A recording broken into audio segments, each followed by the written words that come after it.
Thank you sir. ఇన్ని రోజులు మా గొంతు నొక్కేస్తున్నారంటే కొంతమంది అయినా నిజమేనేమో అని అనుకున్నారు.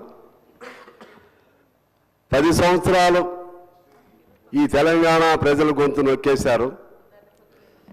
ఇప్పుడు మరలా అప్పుడు అధికారంలో ఉండి ఎవరిని మాట్లాడనివ్వలేదు, ఇప్పుడు ప్రతిపక్షంలో ఉండి ఎవరిని మాట్లాడనివ్వట్లేదు. అప్పుడు రేవంత్ రెడ్డి గారిని నిన్న వారు గంటలు మాట్లాడారు అధ్యక్ష. ఆ రోజుల్లో రేవంత్ రెడ్డి గారిని 5 నిమిషాలు కూడా మాట్లాడించేవారు కాదు. అంటే అసలు ఈ తెలంగాణ రాష్ట్రం అంటే ఎవరిది? 4 కోట్ల ప్రజల సంపద ఇది, ప్రజల గుండెకాయ ఈ అసెంబ్లీ. 4 కోట్ల మంది ప్రజల గుండె చప్పుడు వినిపించేటువంటి పవిత్రమైన దేవాలయం ఈ అసెంబ్లీ. మా గొంతును నొక్కే అధికారం వాళ్ళకి ఎవరిచ్చారని చెప్పి నేను మీ ద్వారా అడుగుతున్నాను అధ్యక్ష. మీరు ధర్మరాజు లాంటి వాళ్ళు. నేను మొదటి మీటింగ్లో చెప్పాను, ధర్మరాజుకైనా ఆగ్రహం రావాలి, అలాగని అజాత శత్రువే అలిగినాడు అన్నట్లుగా రావాలి. ఎందువల్లంటే ఇంత ప్రాధాన్యత కలిగినటువంటి గొప్ప బిల్లు ఇది. ఇప్పటికే ధరణి పేరుతో ఈ భూమాతను బంధించారు వీళ్ళు. తెలంగాణలో ఉన్నటువంటి రైతాంగాన్ని బంధించారు. ఆ బంధించబడినటువంటి భూమాత సంఖ్యలను తెగదింపే ఒక మంచి ప్రయత్నం ప్రభుత్వం చేస్తుంటే అది చర్చించడానికి, దానికి సంబంధించిన సూచనలు చేయడానికి కూడా మాకు అవకాశం ఇవ్వకుండా గత 4 రోజుల నుంచి చూస్తూ ఉన్నాం. ఈ విధంగా వాళ్ళు చేస్తూ ఉంటే ఇక మీకు అనివార్యమైన పరిస్థితులు మీకు రావాల్సిన అవసరం ఉంది అధ్యక్ష. తప్పదు. మేము చేసినా ఇంకొకరు చేసినా సరే ఏదో ఒక సందర్భంగా ఆ సహనానికి హద్దు ఉండాలి. మమ్మల్ని తీసి బయట వేయాల్సినటువంటి అవసరం ఉంది. ఇప్పటికే నేను ముందు అక్బర్ గారితో కూడా చెప్పాను, ఎందుకంటే స్పీకర్ గారికి చెబుదాం, ఎందుకంటే ఎంతసేపు ఇలా నడుపుతారు వీళ్ళు, ఎవరిని ఇలా వాల్యుబుల్ బిల్లు మీద చర్చ జరుగుతూ ఉంది, చాలా సూచనలు ఉన్నాయి, మాట్లాడనీయకుండా ఉన్నటువంటి వాళ్ళకి ఏదో దురుద్దేశం ఉంది, వాళ్ళని సస్పెండ్ చేయమనన్నా చెబుదామని చెప్పి నేను కూడా వారికి చెప్పాను అధ్యక్ష. అంటే ఇక్కడ ఒక ప్రధానమైనది నేనేమనుకున్నానంటే, ఇంతకుముందు ఒక రాంగ్ ఐడియాలో వాళ్ళు ఏదో ఊహించుకుంటే ఏదో జరిగిందేమో అనుకున్నా. కానీ ఇప్పుడు అలా కాదు, ఉద్దేశపూర్వకంగానే ధరణిని ప్రవేశపెట్టారని అర్థమవుతా ఉంది. ఉద్దేశపూర్వకంగానే ఆ ధరణిలో జరిగినటువంటి తప్పులు బయటకు రాకుండా చేయాలనే ఉద్దేశంతోనే ఇవాళ కావాలని ఈ తెలంగాణ అసెంబ్లీ సమావేశాలను జరగనీయకుండా వాళ్ళు కుట్ర పని చేస్తున్నారని చెప్పి నాకు ఇవాళ స్పష్టంగా అర్థమవుతుంది అధ్యక్ష. అందువలన వాళ్ళకి ఏదైనా బాధ ఉంటే వాళ్ళపైన కేసు పెడితే, కేసు నీ ఒక్కడి మీద పెట్టారా? ఈ దేశంలో నీ ఒక్కడి మీద రండి కేసు పెట్టింది. కేసులు అనేక మంది మీద పెడుతున్నారు కదా. రాహుల్ గాంధీ గారి మీద పెట్టారు, అందరి మీద పెట్టారు, రేవంత్ గారి మీద పెట్టారు, మా స్థాయిలో మా మీద పెట్టారు. మీరు ఎప్పుడు ఇట్లా చేయలేదే. మీ మీద కేసు ఉంటే మీ నాన్నగారు నిరాహార దీక్ష చేశారు కదా, అక్కడ నిరాహార దీక్ష చేయరాదండి. గాంధీ బొమ్మ దగ్గర సానుభూతి అని వస్తుంది. 10 రోజులు చేయండి, వారం చేయండి, మీకు చేతనైన రోజులు చేయండి, నా మీద అన్యాయం పెట్టారని చేయండి. ఇక్కడ మా గొంతును నొక్కే హక్కు మీకెవరిచ్చారు? మీ మీద కేసు పెడితే మమ్మల్ని అందరినీ మాట్లాడనీయకుండా చేసే హక్కు మీకెవరిచ్చారు? అసలు మీ పరిధి ఏంటి, మా పరిధి ఏంటి? ఈ రాష్ట్రం ఎవరిది? ఇది మీదా? మీ ఒక్కరిదేనా ఈ రాష్ట్రం? మీ ఒక్కరి పోరాటంతో వచ్చిందా ఈ రాష్ట్రం? మేమందరం చేయలేదా? నేను కూడా 7 రోజులు నిరాహార దీక్ష చేశాను అధ్యక్ష, తెలంగాణ కోసం. జైల్లో ఉండి మరీ చేశాను. 600 కిలోమీటర్లు పాదయాత్ర చేశాను. ఖమ్మం జిల్లాలో తెలంగాణ భావాలు లేని సమయంలో నా పాదయాత్ర కంటిన్యూస్గా 1000 మందితో నడిస్తే ఆ విధంగా తెలంగాణ భావాల్ని ఖమ్మం జిల్లాలో తీసుకురావడం జరిగింది అధ్యక్ష. అందువలన ఆ అంశాల మీద చెప్పిన సమయం మీకు చాలా తక్కువ సమయం ఉంది. ఇప్పుడే నాకు మన శ్రీధర్ బాబు గారు కబురు కూడా చేశారు. నేను జస్ట్ ఐ రీడ్ అవుట్ అధ్యక్ష, మీ సమయాన్ని దృష్టిలో పెట్టుకుని. ఏది ఏమైనా సరే ఇటువంటి ఒక దుర్మార్గపూరితమైనటువంటి ఇంతకుముందు శ్రీనివాస్ రెడ్డి గారు చెప్పారు, నిజంగా ఆయన ఎప్పుడు మాట్లాడినటువంటి భాష వాడు. ఇవాళ దండాయిజం, రౌడీయిజం, దురాగతం ఏం పద్ధతులు అధ్యక్ష? ఇది పెద్ద లేదు, చిన్న లేదు. బాబాయ్ బీజేపీ వారు పెట్టుకున్న కాగితాలు ఉన్నాయి ఇక్కడ, ఇది నోట్స్ తయారు చేద్దాం నాగేశ్వర రెడ్డి గారు. ఆ కాగితాలు కూడా చించి పారేస్తున్నారు అధ్యక్ష. నా కాగితాలు కూడా చించేస్తారేమో నేను తెచ్చి ఇటు పక్క కూర్చున్నాను అధ్యక్ష. అంటే ఏమి తెలవదా? ఆవేశం వస్తే ఏం తెలవదా? మీ ఇష్టం వచ్చినట్టు చేస్తారా? మీ ఇష్టం వచ్చినట్టు చేస్తే అడిగేవాళ్ళు లేడేనా మీ ఉద్దేశం? అడుగుతారు. రేవంత్ రెడ్డి గారు చాలా ఓపిక పడుతున్నారు. ఎందుకంటే అప్పుడు వాళ్ళు చేసినట్లుగా ప్రజలు అనుకుంటారేమోనని. ఇప్పటికే మీరు చాలా ఓపిక పట్టారు. ఇక నుంచి ఈ సభను సజావుగా ఎప్పుడైనా సరే నడపండి అధ్యక్ష. నేనే మొదటి రోజు చెప్పాను, సస్పెన్షన్లు కానీ నెక్అవుట్లు కానీ వాకౌట్లు కానీ ఉండొద్దని చెప్పి. ఇక ఇంతమంది 4 కోట్ల మంది ప్రజల గొంతును నొక్కే హక్కు కొద్దిమంది తీసుకుంటే ఖచ్చితంగా ఏదో తప్పు చేస్తే అంటారు చూసారా, శిశుపాలుడికైనా 100 తప్పులని. ఇక మీరు సహించొద్దు.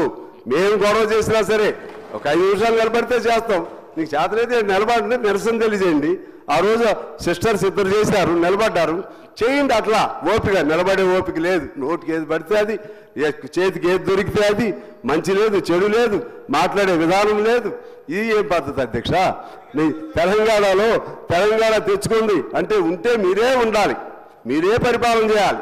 ఇంకెవరు పరిపాలన చేయడానికి వీలు లేదు. మీరు పరిపాలన చేస్తే అక్కడ ఎవరు మాట్లాడకూడదు. వాళ్ళ దేశం లోపలేసే బయటేసేయాలి. మరలా మీరు ఇప్పుడు ఏడుంటారు, మళ్ళీ ఇప్పుడు వీళ్ళందరినీ కూడా బయట వేసేస్తారా? అధికారం మీకు లేదు. అప్పుడేమో బయట అందరు వేశారు, ఇప్పుడు మమ్మల్ని అందరూ వేసేస్తారు, ముఖ్యమంత్రి గారితో సహా. ఆఖరికి మీరు మీరు చాలా సాత్వికంగా చెప్తున్నారు, మమ్మల్ని అందరినీ బయట వేసేస్తారా? ఇది ప్రజాస్వామ్యమా? తెలంగాణలో జరిగే చర్చలు ఇవా? ఏనాడైనా సరే ఆ 10 ఏళ్ల కాలంలో ఇన్ని రోజులు ఇంత సమయం చర్చ ఎప్పుడైనా జరిగిందా అధ్యక్ష? నేను మీ ద్వారా వాళ్ళని తెలియజేస్తా ఉన్నాను. ఎప్పుడైనా జరిగిందా? ఇంత ఓపికగా జరిగిందా? కానీ దాన్ని జరగనీయకుండా చేస్తున్నారు.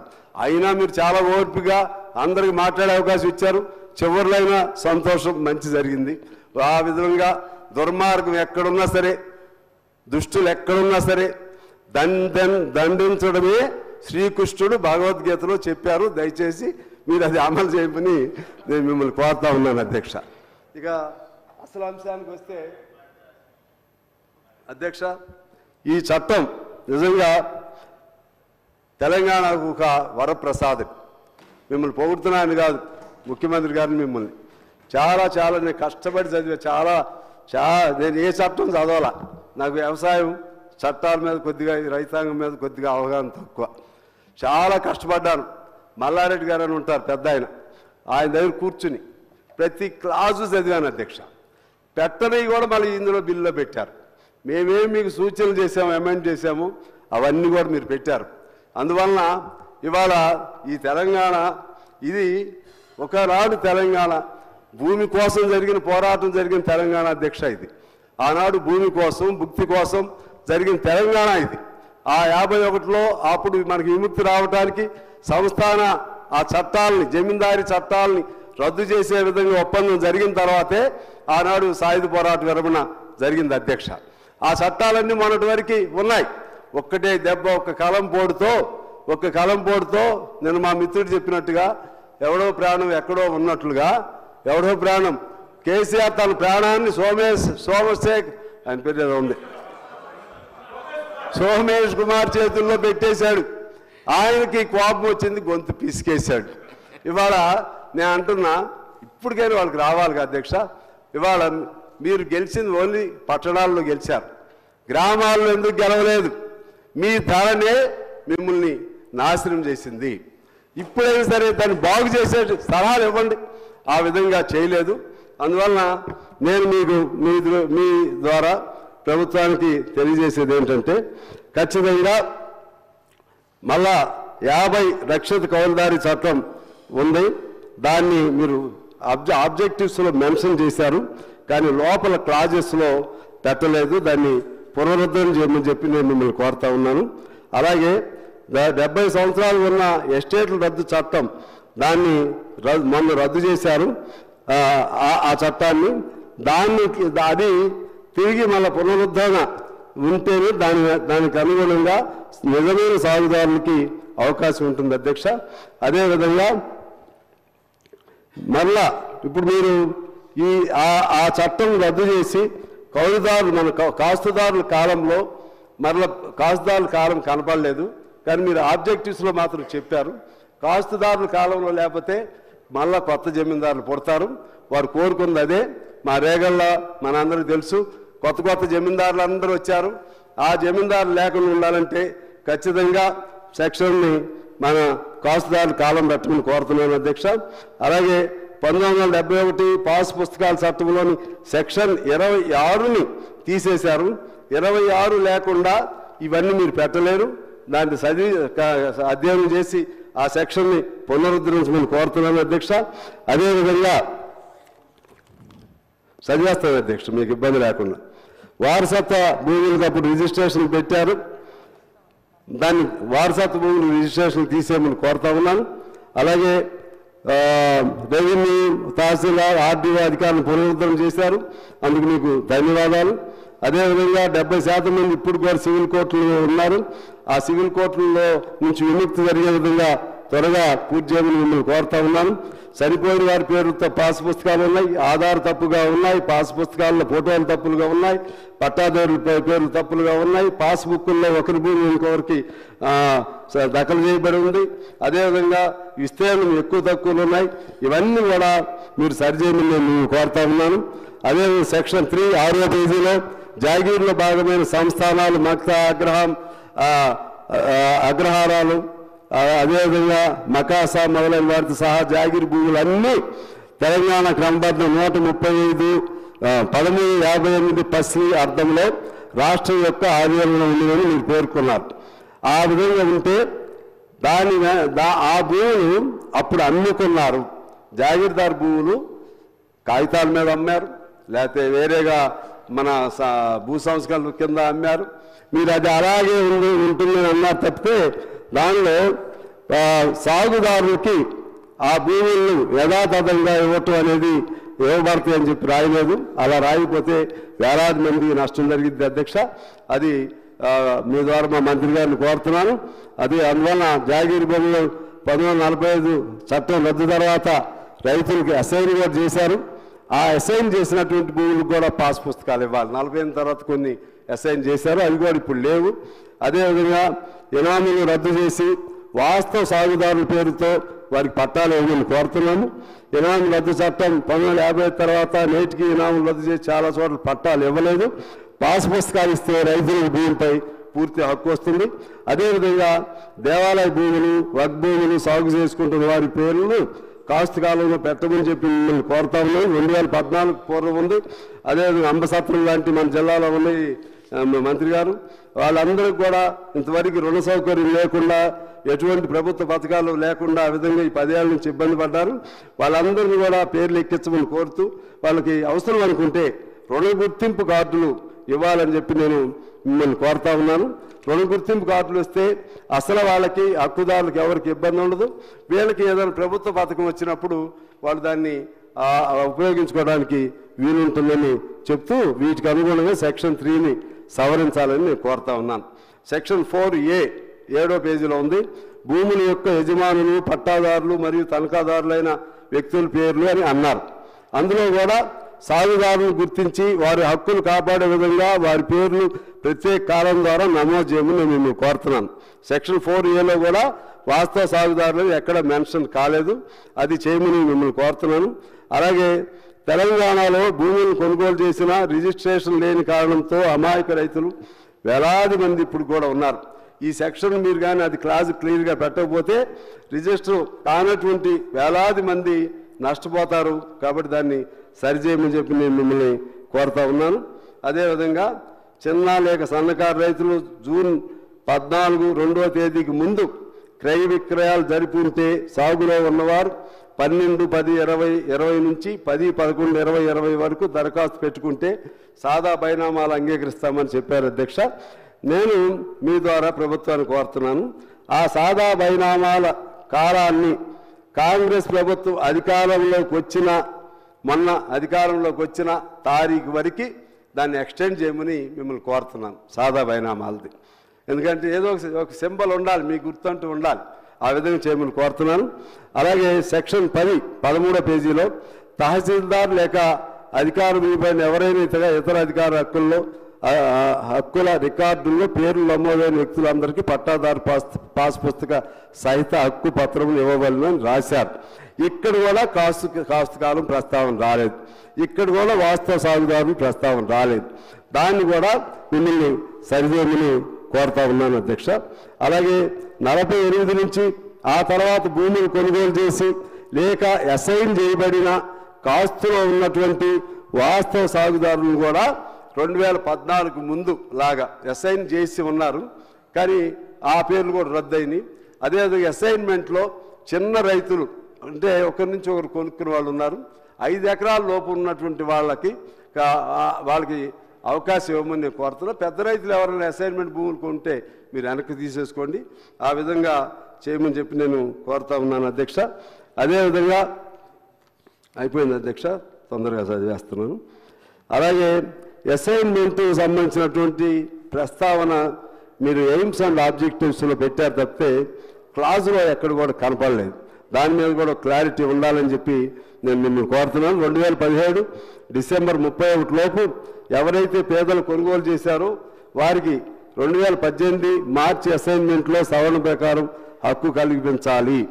దీనివలన 80,000 పేద రైతులకు ఉపయోగం కలుగుతుంది. అంటే ఇంతకుముందు గవర్నమెంట్ ఇచ్చినటువంటిది ఇది ఉపయోగం. దాన్ని కాకపోతే డేట్ ఏమిటనేది మీరు చూడండి. అలాగే విఆర్ఓ విఆర్ఏల్ని పెట్టి రికార్డులు తయారు చేస్తామన్నారు, సంతోషం.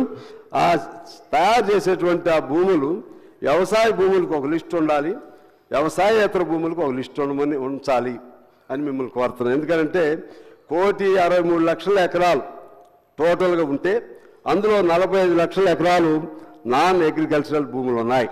ఈ 45 లక్షల ఎకరాలు మొన్నటి వరకు ఎంజాయ్ చేశారు. ఇది మీకు ప్రభుత్వానికి ఇప్పుడు ఆ నాన్ అగ్రికల్చరల్ భూములు మీరు రైతు భరోసా ఇవ్వాల్సిన అవసరం ఉండదు, చాలా మీరు ప్రభుత్వానికి సేఫ్ జరుగుతుందని నేను కోరుతా ఉన్నాను. అదేవిధంగా గిరిజన గ్రామాల్లో గిరిజనులకు కూడా రిజిస్ట్రేషన్ జరగడం లేదు.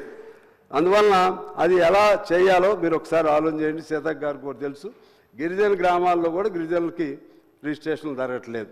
అలాగే పోడు భూములు రిజిస్ట్రేషన్ చేయాలి. గిరిజనేతల రైతులు అయినా సరే సాదా 70కి పూర్వం 1970కి పూర్వం రిజిస్టర్ కాని వాళ్ళు గిరిజనేతల రైతులైనా సరే వాళ్ళ సాదా బైనామాలను అంగీకరించవలసిందిగా నేను మిమ్మల్ని కోరుతున్నాను. అలాగే పిఓటి పేరుతో దాదాపు 18 లక్షల ఎకరాలు మీరు బయటకు తీసుకొస్తా ఉన్నారు, సంతోషం. అందులో భాగంగా మన పాల్వంచలో 999, 817, 727, 444, 445 వీటి కింద కొన్ని వేల ఎకరాలు, దాదాపు 1000 ఎకరాలు ఈ 10 ఏళ్ల నుంచి రిజిస్ట్రేషన్ లేకుండా ఆ ఊరంతా కూడా నాశనమైంది. మీరు కూడా హామీ ఇచ్చారు ఆ రోజు, దాన్ని కూడా మీరు బయటకు తీసుకురావాలని చెప్పి నేను మిమ్మల్ని కోరుతున్నాను అధ్యక్ష. అదేవిధంగా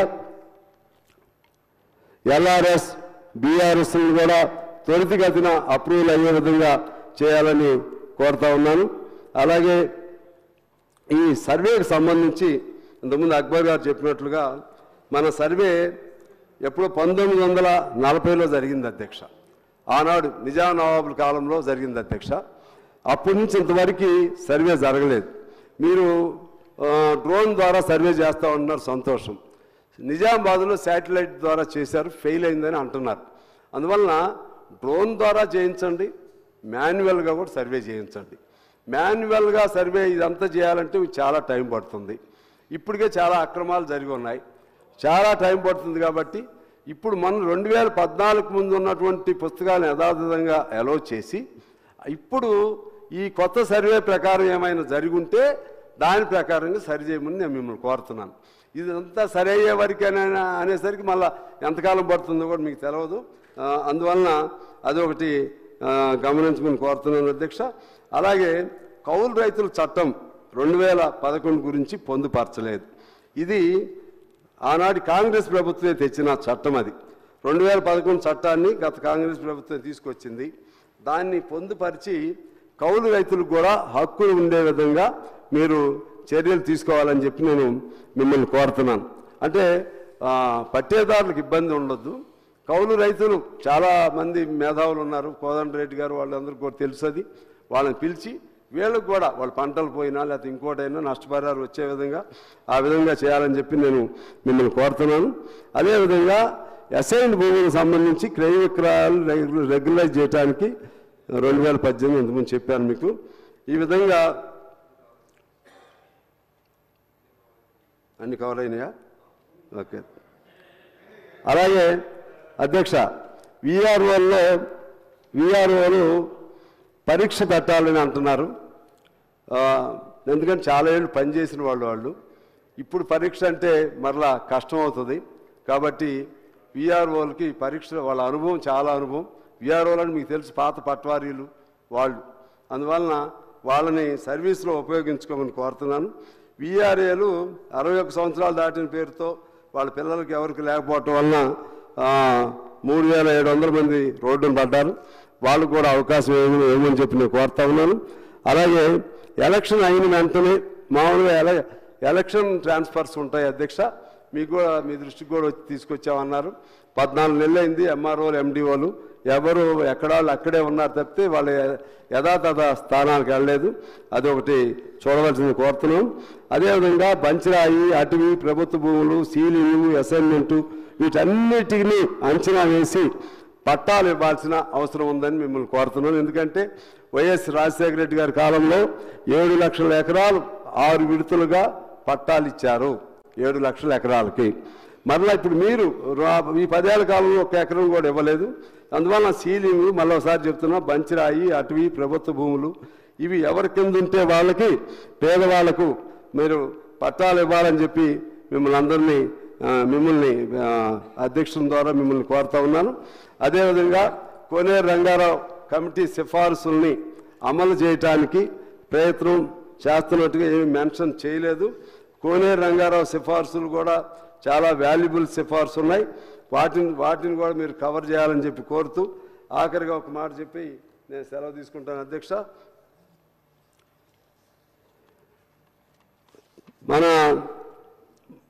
మన జిల్లాలో, మన ఉమ్మడి జిల్లాలో సార్ మీ ద్వారా మా మంత్రి గారు చెప్తున్నా, 5 గ్రామాలు ఇప్పుడు ఆ 7 మండలాన్ని వెనక్కి తీసుకురాలేరు. ఎట్లయినా ఆ 5 గ్రామాలు ఒక ప్రాంతం మీకు తెలుసు, దాన్ని అంత లోతు సమయం తీసుకొని కన్నాయిగూడెం, ఎటపాక, కొండాల, పిచ్చుకలపాడు, పురుషోత్తంపట్నం, దానివల్ల ఎక్కడ ముంపు లేదు, ఎవరికి ఇబ్బంది లేదు. కాకపోతే ఒకచోటే ఉండి వేరు రాష్ట్రంలాగా అయిపోయింది. ఒక దారి వస్తుంది దానివల్ల. ఒక మండలం నుంచి మళ్ళీ ఇంకో తెలంగాణలోని మండలానికి వెళ్ళాలంటే ఈ 5 గ్రామాలు ఆంధ్ర గ్రామాలు మధ్యలో అడ్డు వచ్చినాయి.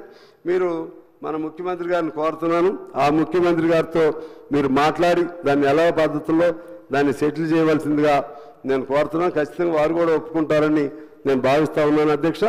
అదేవిధంగా భూమి లేని, ఇల్లు లేని నిరుపేదలు ఈ రాష్ట్రంలో మీరు వెనకడి నుంచి తీసుకోండి. మీరు అప్పుడు అసెంబ్లీలో మాట కూడా ఇచ్చారు.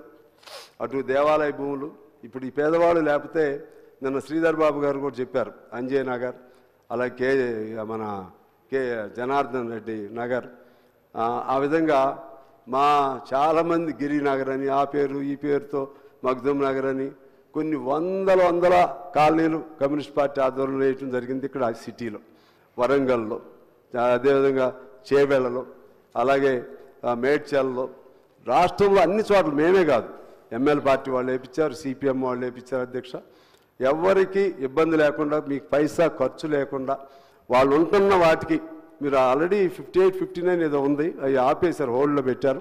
మళ్ళీ 59 రీఓపెన్ చేసి ఎవరు ఉంటున్నారో, ఎవరుగా పేచి ఉన్న భూములు కాదు, మీకు వాళ్ళ దేవాలయం ఉన్న ఒకవేళ కొన్ని భూములు ఉన్నా సరే ఆ దేవాలయ భూములు ఈ పాటి మింగేసేవాళ్ళు వీళ్ళు లేకపోతే అటువంటివి. అలాగే చెరువులు పనిచేయకుండా ఉన్నటువంటి భూముల్లో వేసుకునేవాళ్ళు, చెరువులు మూత అయిపోయింది చెరువులు, ఆ ప్రాంతాల్లో ఉన్న ఇవన్నీ కూడా మీరు ఆలోచన చేసి వాళ్ళందరికీ కూడా పట్టాలు ఇప్పించి సాధ్యమైతే ఇందిరమ్మ ఇళ్ళ కింద ఇళ్ళు కట్టిస్తే మీ హయాంలో వాళ్ళందరూ కూడా, ఎందుకంటే కొన్ని లక్షల మంది, ఇప్పుడు నేను చెప్పినవన్నీ కూడా మళ్ళీ ఒకసారి విడివిడిగా మీకు రాసిస్తాను ముఖ్యమంత్రి గారు, ఆ విధంగా చేయండి, చాలా మంచి పేరు వస్తుందని చెప్పి తెలియజేస్తూ మరొకసారి నేను హడావుడిగా ఎక్కువ చెప్పాలనుకున్నాయి, ఎందుకంటే మీ సమయాన్ని దృష్టిలో పెట్టుకుని ఏది ఏమైనా సరే మీ ఓపికకి నా ధన్యవాదాలు, కృతజ్ఞతలు తెలియజేస్తూ, ఓపిక, సహనం ఇక చాలు ఇక మీరుగా ఆ స్థానాన్ని